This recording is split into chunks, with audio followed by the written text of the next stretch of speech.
Welcome to the second part of our heritage talk, Frankly, My Dear, I Don't Give a Damn, exploring the archaeology of the American Civil War without leaving Britain. Part 2 analyses the wreckage. Power was provided by two oscillating steam engines, and this shows you what an oscillating engine does. They're strange engines now, but back at the time that the Leyla was built, they were cutting edge.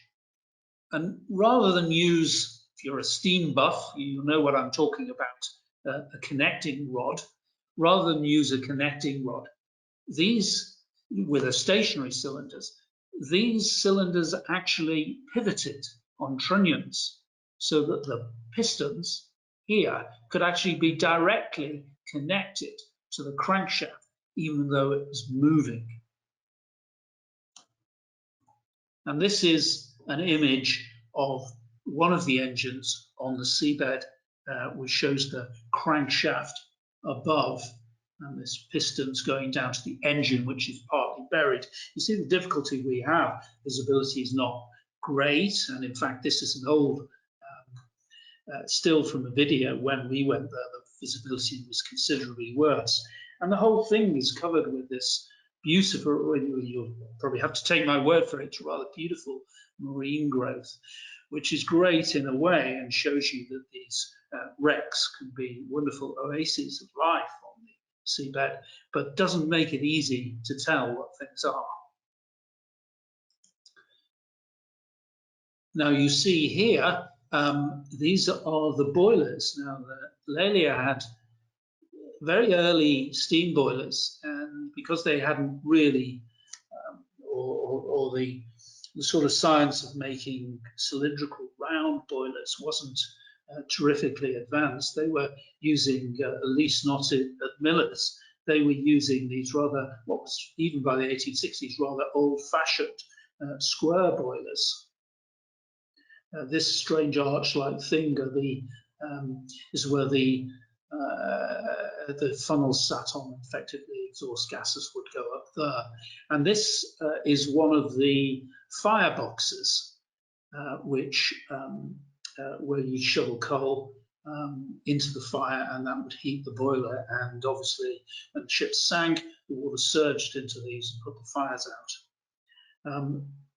You see all this mess here. This is debris. I think a lot of this is the steam pipe.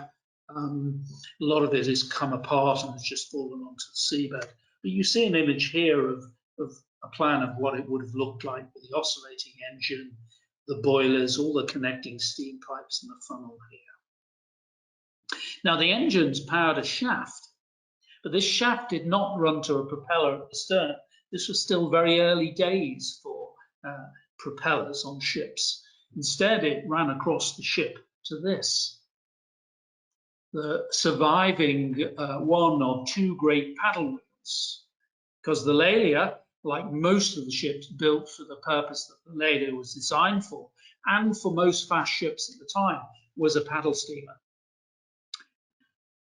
And this is the still substantial remains of the Leyla's starboard paddle wheel.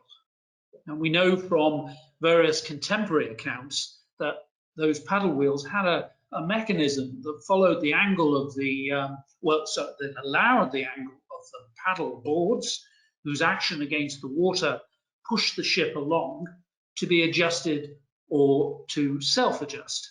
And this, called feathering, made them more efficient and also allowed them to be locked in a neutral position when the ship was being sailed and the paddles were not being used. And you notice I've said sailed because early marine steam engines were very efficient and literally guzzled coal. And it would have been impossible for a ship the size of the Leyla to have carried enough coal to cross the Atlantic just by steam power. So it would also have been sailed. The coal bunkers were either side of the boiler and the engine room. Now the shaft would have been at or near upper deck level. So we can tell from that that the Leyla was not a deep drafted ship and had a very low freeboard. which is the distance between the deck and the surface of the sea below. Indeed, the Lelia had so little freeboard when it was heavily laden that the deck would have been below the crests of many winter waves in the Atlantic, and therefore awash for much of the time. And this would have made crossing the Atlantic a rather damp and unpleasant experience.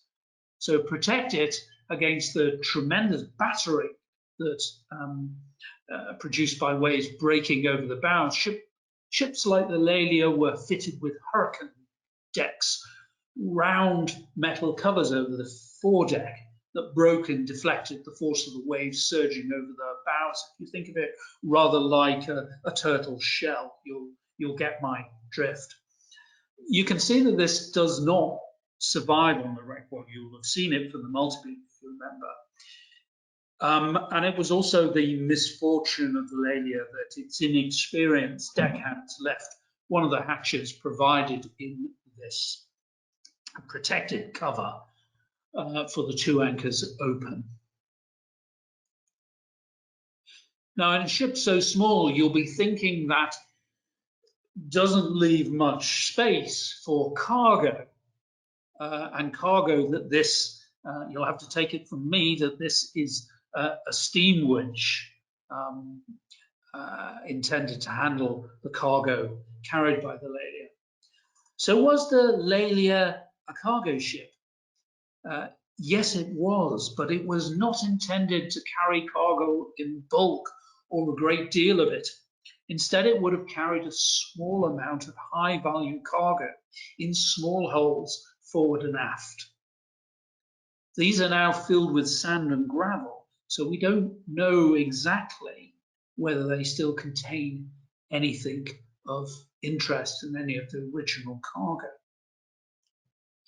Now, cargo ships are not usually amongst the fastest ships in the world. They are also normally designed, those cargo ships are normally designed to carry as much cargo as possible. So they have large holds. This means they aren't usually long and thin with shallow draft. So what type of cargo was the Lelia intended to carry and to wear? For the answer, we must go back to the start of the American Civil War, that great and terrible period of American history, whose beginning is usually taken to be the fall of Fort Sumter 160 years ago this week. When the Confederate Southern states seceded from the Union, they were reliant on a large agrarian economy, heavily reliant on the export of cotton to the textile industries of Europe, particularly those of Britain.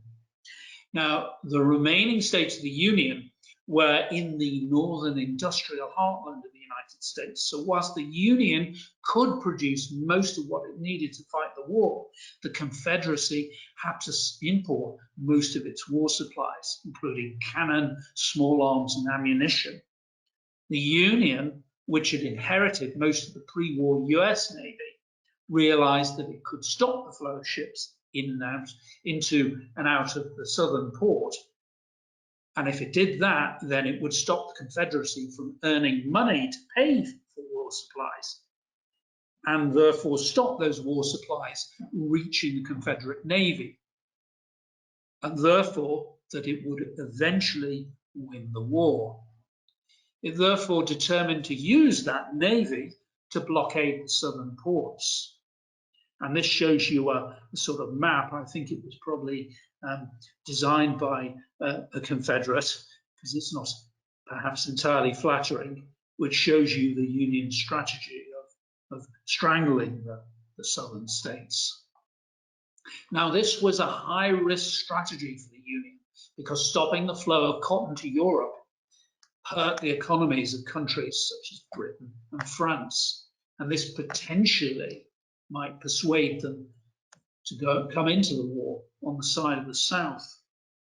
But despite the best efforts of the southern states, the Union's gamble paid off, and Britain and France stayed neutral. Thank you for watching part 2 of our heritage talk, Frankly, My Dear, I Don't Give a Damn, exploring the archaeology of the American Civil War.